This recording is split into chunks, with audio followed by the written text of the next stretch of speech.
हाँ तो बच्चों आप सभी का स्वागत है आज अपनी क्लास में। 16वीं क्लास है बेटा। और आज हम हमारी किताब का लास्ट लेसन पढ़ने वाले हैं। उसका रिवीजन करने वाले हैं लेसन नंबर 15, जिसका नाम है बच्चों दुग्ध विज्ञान या दूध विज्ञान, जिसे हम बोल सकते हैं बेटा डेयरी साइंस। क्या बोल सकते हैं? Dairy science. डेयरी साइंस के बारे में हम पढ़ने वाले। पहले थोड़ा सा दूध विज्ञान की चर्चा कर लेते हैं कि ये दूध विज्ञान क्या चीज है। दूध विज्ञान जिसे हम क्या बोल रहे हैं बच्चों, हम इसे बोल रहे हैं बेटा डेयरी साइंस। क्या बोल रहे हैं? Dairy science. अब देखो बेटा, मैं इसका मतलब यहाँ से नहीं, मैं आपको इसका मतलब यहाँ से बताऊंगा डेयरी साइंस से। देखो बेटा, दो शब्द है इसमें। पहला क्या है? डेयरी, और दूसरा क्या है? साइंस। साइंस का मतलब विज्ञान नॉर्मल, आप सभी को पता है। और डेयरी का मतलब बेटा, डेयरी का मतलब डेयरी से संबंधित जितना भी विज्ञान है वो सब डेयरी साइंस के अंदर आता है। सर डेयरी से संबंधित कौन कौन सा विज्ञान है? डेयरी संबंधित विज्ञान है कि दूध, दही, छाछ, मक्खन, पनीर, दूध से बने हुए जितने भी पदार्थ है, मिठाइयाँ, सभी सभी सब किस में आ रहे हैं बेटा? डेयरी साइंस के अंदर आ रहे हैं। तो डेयरी साइंस में हम क्या करते हैं? दूध से संबंधित बेटा, दूध के उत्पादन से लेकर, दूध के उत्पादन से लेकर प्रसंस्करण तक, दूध के उत्पादन से लेकर प्रसंस्करण तक जितना भी विज्ञान है क्या कहलाएगा बेटा? डेयरी साइंस या दूध विज्ञान कहलाएगा। दूध के उत्पादन से लेकर प्रसंस्करण तक का जितना भी विज्ञान है सब क्या है? डेयरी साइंस है। क्या है बेटा? डेयरी साइंस है। ठीक है सर, आपको समझ में आ गया डेयरी साइंस क्या है। चलते हैं अपने क्वेश्चंस की तरफ। देखो बेटा, पहला क्वेश्चन, इंपॉर्टेंट क्वेश्चन क्या है कि भारत में दूध उत्पादन की आवश्यकता बताइए। मैं आपको भारत में दूध उत्पादन की आवश्यकता दो तरीके से बताऊंगा बेटा। सबसे पहले हम वही हेडिंग डालेंगे। हेडिंग क्या है? भारत में दूध उत्पादन की आवश्यकता। भारत में दूध उत्पादन की आवश्यकता। ठीक है बेटा, शुरू करूं मैं। भारत में दूध उत्पादन की आवश्यकता किस प्रकार है? देखो बेटा, भारत में पहली बात मैं आपको नॉर्मल बता देता हूं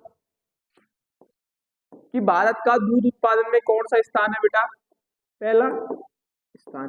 तो हमें पहला स्थान मेंटेन करके रखना है। ठीक है, चलो ठीक है।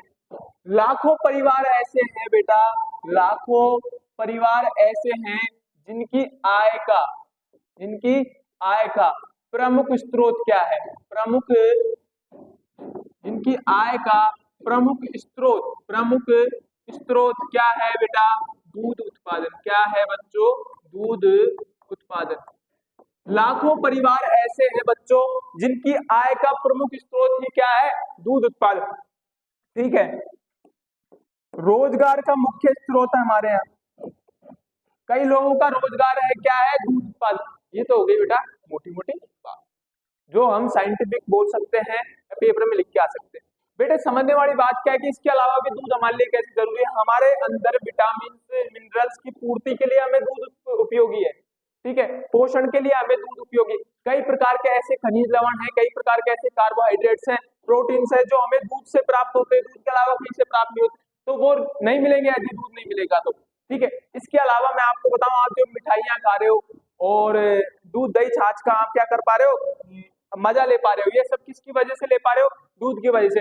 अगर ये ही नहीं रहेगा तो आप सब चीजें कैसी खाओगे? सिंथेटिक खाओगे। और सिंथेटिक कहीं ना कहीं आपके किसकी स्रोत हो जाती है?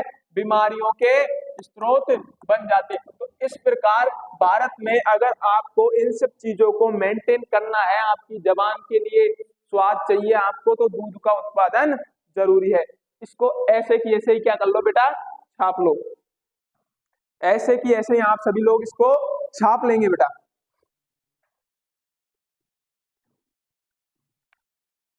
ये से कि ये से ही छाप लो बेटा, ये से कि ये से ही।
हाँ जी, चलते हैं बेटा अगले क्वेश्चन की तरफ कि कई राज्यों में चलाई गई नस्ल सुधार योजनाओं के नाम लिखें। ठीक है, हम आपको बताते हैं कि कई राज्यों में कौन कौन सी नस्ल सुधार योजनाएं चल रही हैं। बेटा देखो इनके बारे में पढ़ेंगे। चलो लिखते हैं, कई राज्यों में चलाई गई नस्ल सुधार योजनाएं। कैसी योजना है बेटा? नस्ल सुधार योजना। बेटा देखो मैं आपको इनका नाम बताता हूं। देखो क्या क्या नाम है। सबसे पहली है बेटा इंडो जर्मन प्रोजेक्ट। इंडो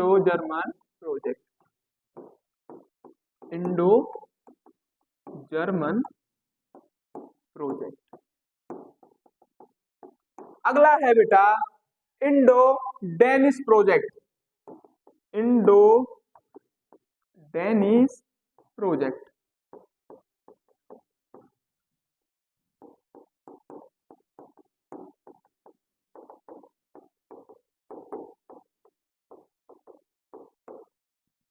और last and final is Indo Swiss project.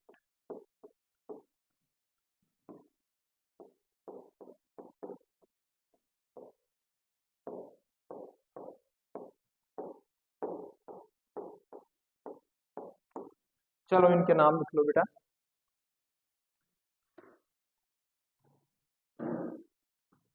Yes है कि यस ही नाम लिख लो।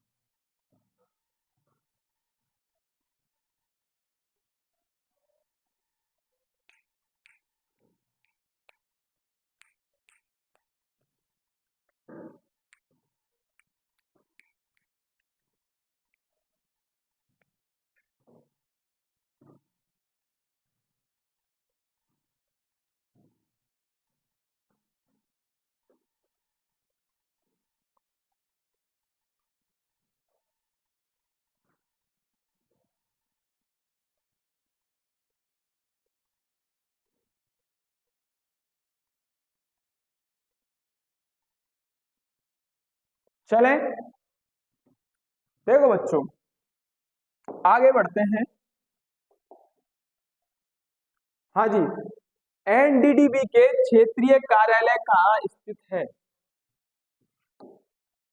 क्वेश्चन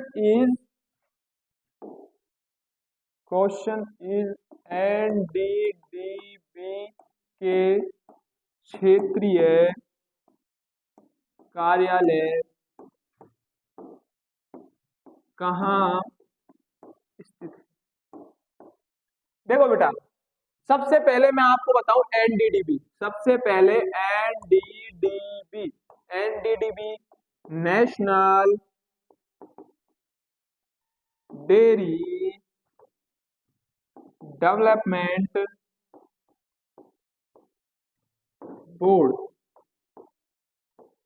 और ये इसका मुख्यालय कहाँ स्थित है? इसका मुख्यालय स्थित है बेटा आनंद गुजरात। देखो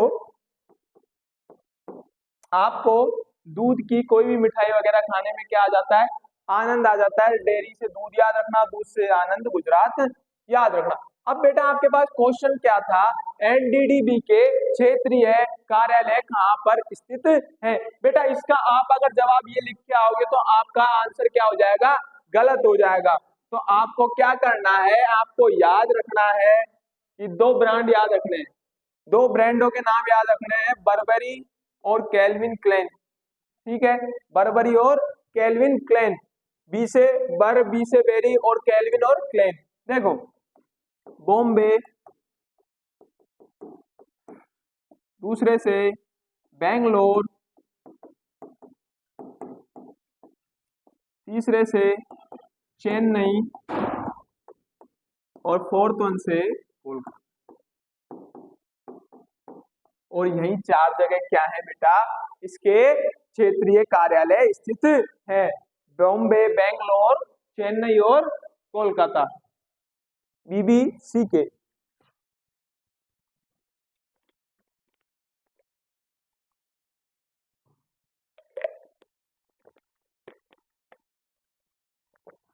एक बेटा एक चैनल और चलता है बीबीसी,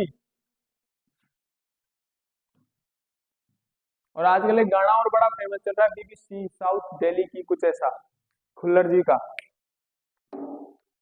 नाम है गाने का। क्लास लेके फिर सुनना भी मत सुनना बाद में। देखो लिख लो एक बार इसको ढंग से, फिर अपन आगे शुरू करेंगे।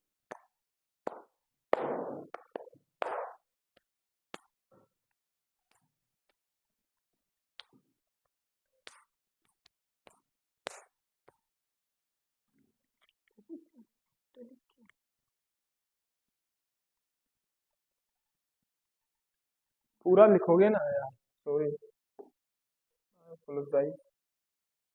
ओहो, नो टेन।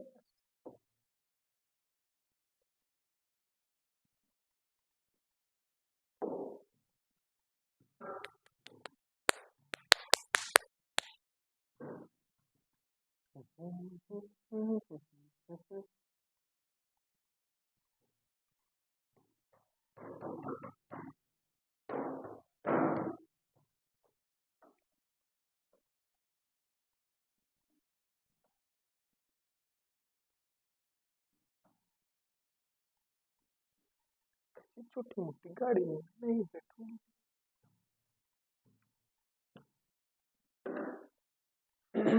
चले, come on the next one please. हाँ जी,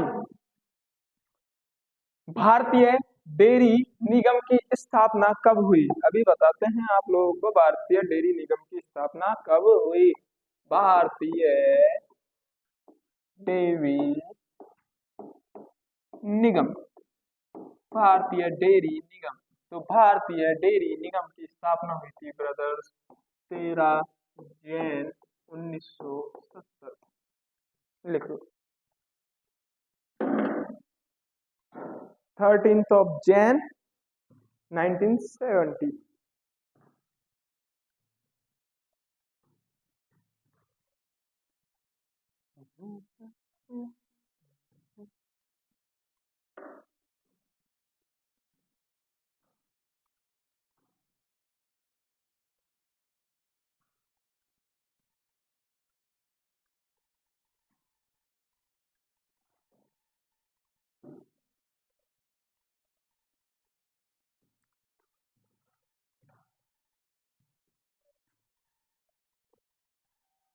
चले नेक्स्ट वन प्लीज। राजस्थान के जैसलमेर में प्रति व्यक्ति दूध उपलब्धता कितनी है?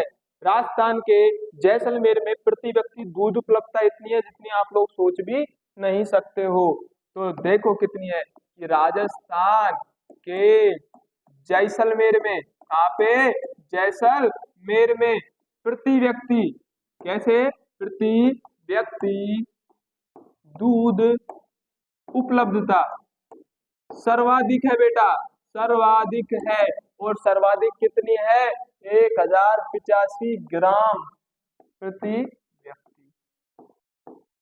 दूध ही वहां का आय का प्रमुख स्रोत है, दूध ही वहां के जीवन यापन का प्रमुख स्रोत है, दूध ही वहां के पोषण का प्रमुख स्रोत है, दूध ही वहां पे भोजन का प्रमुख स्रोत है। मारवाड़ी लोग खाना भी दूध के साथ ही खा रहे हैं बेटा, इतना चलता है वहां दूध।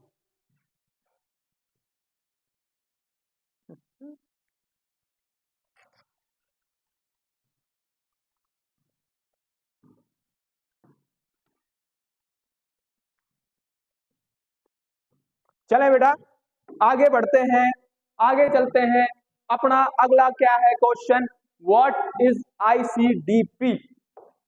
देखो ICDP full form is here integrated cattle development project. हाँ जी, हिंदी में बोलेंगे सघन पशु विकास योजना। सघन पशु विकास योजना।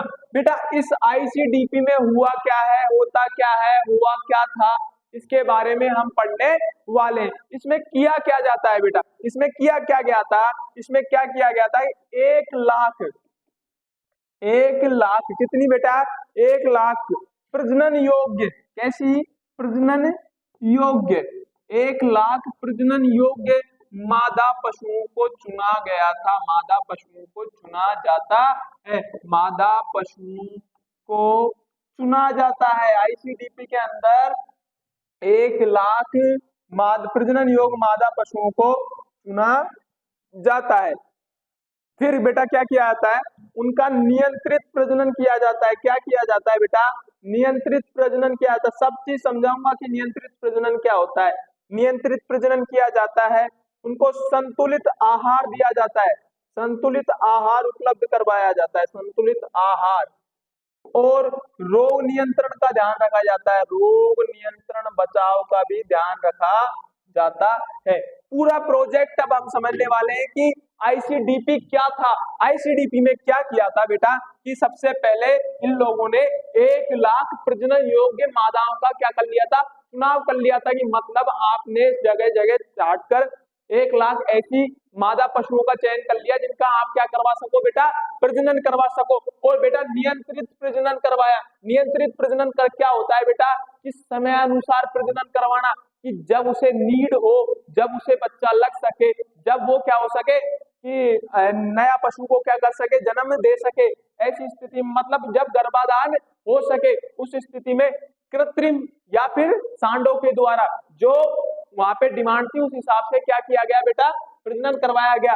जरूरी नहीं है देशी सांडों से बेटा, अगर उनको नस्ल सुधार करनी थी तो उनने विदेशी सांडों से भी क्या करवाया है, संकरण करवाया। इस पूरे प्रोसीजर को नियंत्रित प्रजनन बोलते हैं, मतलब देख रेख में किया हुआ प्रजनन। ठीक है बेटा।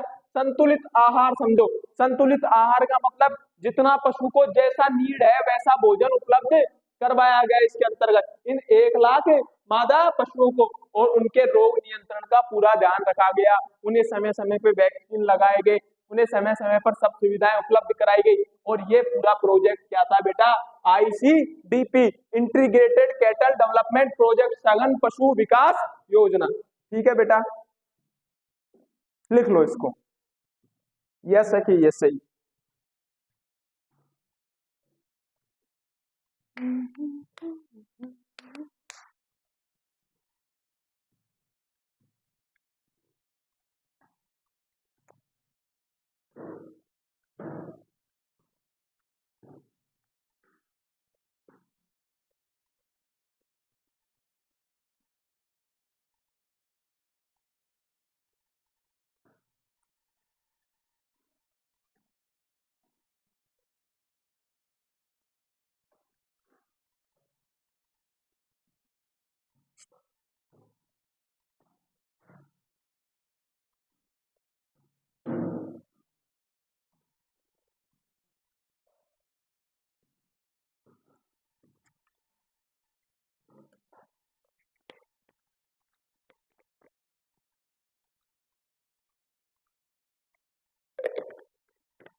चले बेटा अगले क्वेश्चन की तरफ रुक करते हैं। हाँ जी, अगला क्वेश्चन क्या है कि नेशनल लाइव स्टॉक मिशन का वर्णन कीजिए। कि sir national live stock mission क्या था। कि नेशनल लाइव स्टॉक मिशन क्या था? देखो एनएलएम भी बोलते हैं बेटा इसे, एनएलएम, ठीक है। क्या है बेटा इसकी शुरुआत? सबसे पहले बात करते हैं शुरुआत। इसकी शुरुआत कब हुई? सर इसकी शुरुआत हुई थी 12वीं पंचवर्षीय योजना के अंतर्गत। इसकी क्या हुई थी बेटा? शुरुआत हुई थी 12वीं पंचवर्षीय योजना के अंतर्गत इसकी शुरुआत हुई थी बेटा।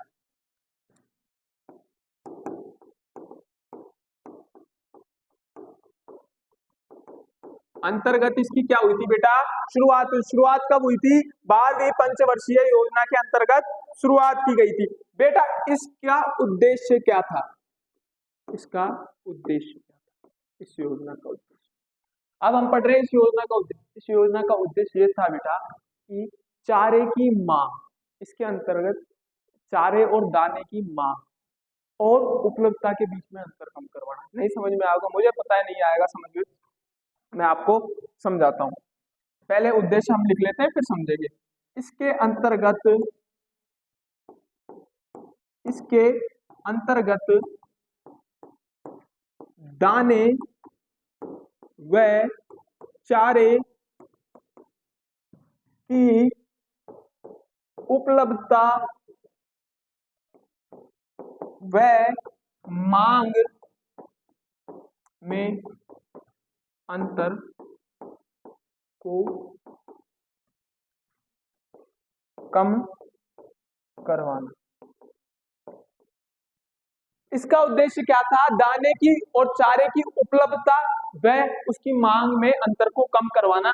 मैंने आपसे बोला था समझ में नहीं आएगा, पर समझना कैसे है कि समझने के लिए आपको एक मैं उदाहरण दूं बर्फी का। किसका बेटा? बर्फी का, ठीक है। बर्फी की उपलब्धता कितनी है? 1 किलो। और बर्फी की मांग कितनी है? इट इज द उपलब्धता, अवेलेबिलिटी। और ये क्या है? डिमांड, जिसे हम क्या बोल रहे हैं? मांग। मांग कितनी है? 5 किलो। देखो बेटा ऐसे समझो कि किसी चीज की मांग तो है 5 किलो और उपलब्धता कितनी है? 1 किलो। तो मतलब यहाँ कितने का डिफरेंस आ गया बेटा? 4 किलो का डिफरेंस आ गया। समझ में आई बात? इसी प्रकार जैसे अगर हम इसकी जगह बात करें, किसकी? चारे की बात करें, चारे और दाने की बात करें, तो ऐसा ही कुछ अंतर यहाँ हुआ करता था। तो इस अंतर को कम करके कितना? यहाँ भी 5 केजी और यहाँ भी 5 केजी तो है ही। इस अंतर को कम करना ही इसका क्या था? उद्देश्य था। समझ में आया कि ये जो 5 किलो बर्फी की जितने की मांग है ना, उसकी उपलब्धता भी 5 किलो ही करवा देना। ये क्या थी? इस मिशन की मांग थी। बर्फी का मैंने आपको उदाहरण दिया है। वैसे उद्देश्य किसका था? चारे और पानी का, दाने का। ठीक है बेटा, लिख लो इसको ऐसे। बर्फी मत लिखना बेटा, पता चले बर्फी लिख के आ रहे हो। बर्फी नहीं लिखना है।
चले बेटा आगे बढ़ते हैं अपने नेक्स्ट क्वेश्चन की ओर। हाँ जी बेटा, क्वेश्चन क्या है कि संतति परीक्षण पर टिप्पणी लिखो। संतति परीक्षण पर क्या लिखनी है बेटा? टिप्पणी लिखनी है। कि संतति परीक्षण क्या चीज है। चलो हम हेडिंग डाल लेते हैं संतति परीक्षण। पहले यहीं से शब्द को तोड़ते हैं, उसके बाद क्या करते हैं समझते हैं। संतति और परीक्षण दो शब्दों से मिलकर बना है। संतति मतलब संतान, ठीक है बेटा, और परीक्षण मतलब जांच करना। अब संतान का जांच कैसे करोगे आप, वो समझो। पशुओं में क्या, हमने मादा पशुओं का मैं आपको पढ़ा रहा हूं बेटा संतति परीक्षण। मादा पशु का विभिन्न राज्यों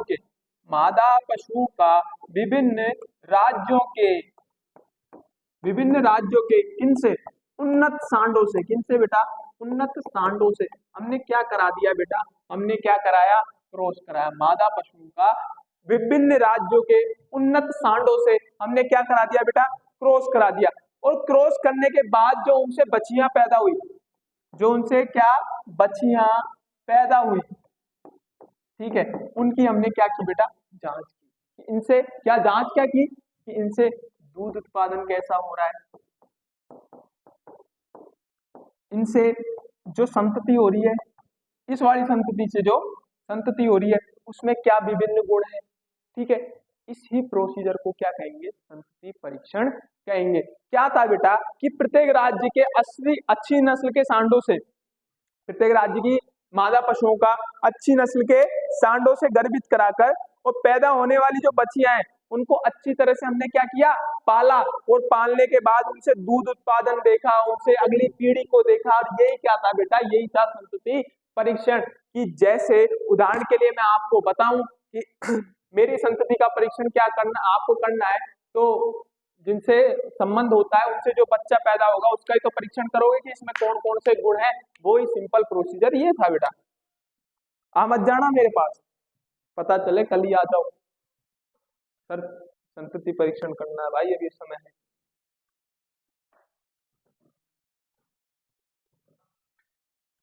लिख लो लिख लो लिख लो लिख लो लिख लो। अपन ऐसे पढ़ेंगे बेटा तोड़ तोड़ के। अपना पढ़ने का तरीका थोड़ा ऐसा ही है, पढ़ने का और पढ़ाने का दोनों का ही। जिस तरीके से मैं पढ़ के आता हूँ उसी तरीके से पढ़ाता हूँ बेटा। मैंने भी इन चीजों को ऐसे तोड़ तोड़ के, तोड़ मरोड़ के पढ़ा है।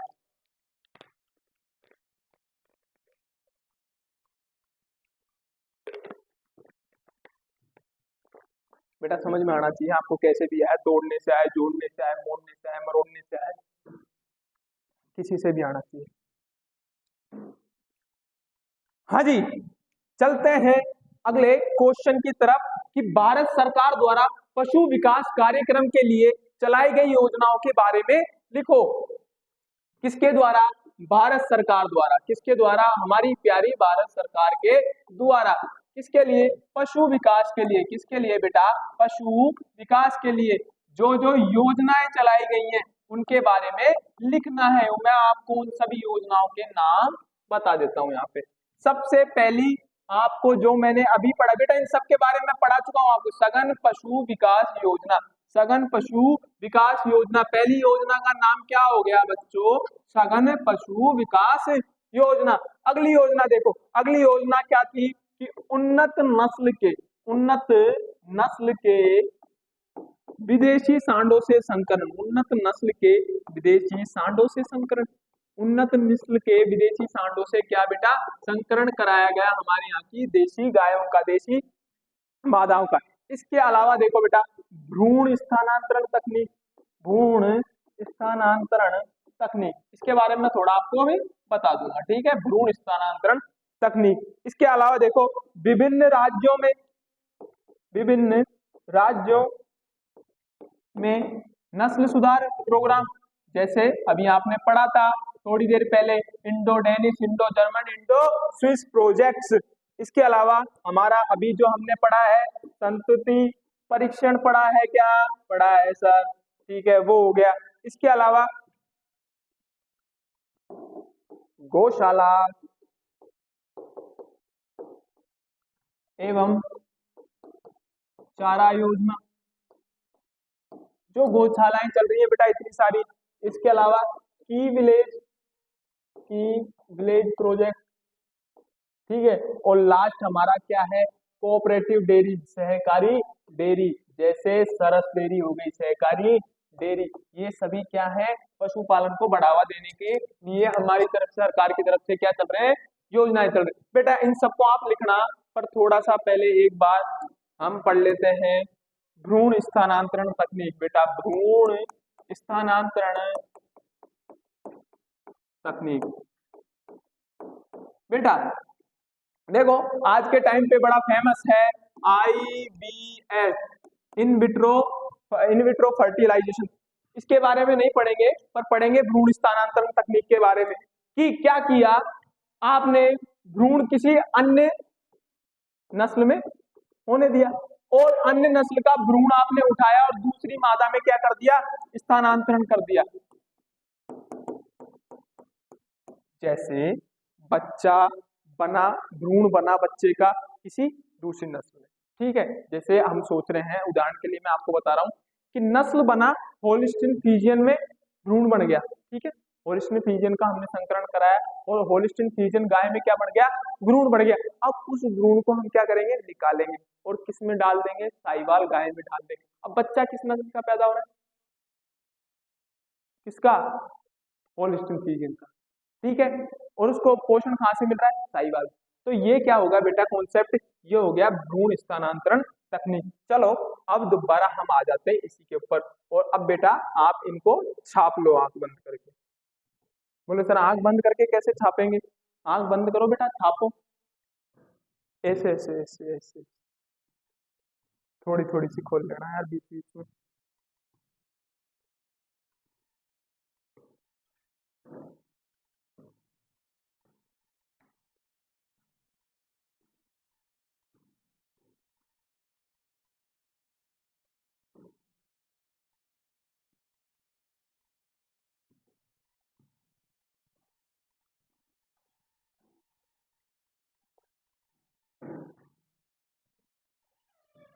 लिख लिया बेटा, चले आगे बढ़ते हैं आगे की तरफ।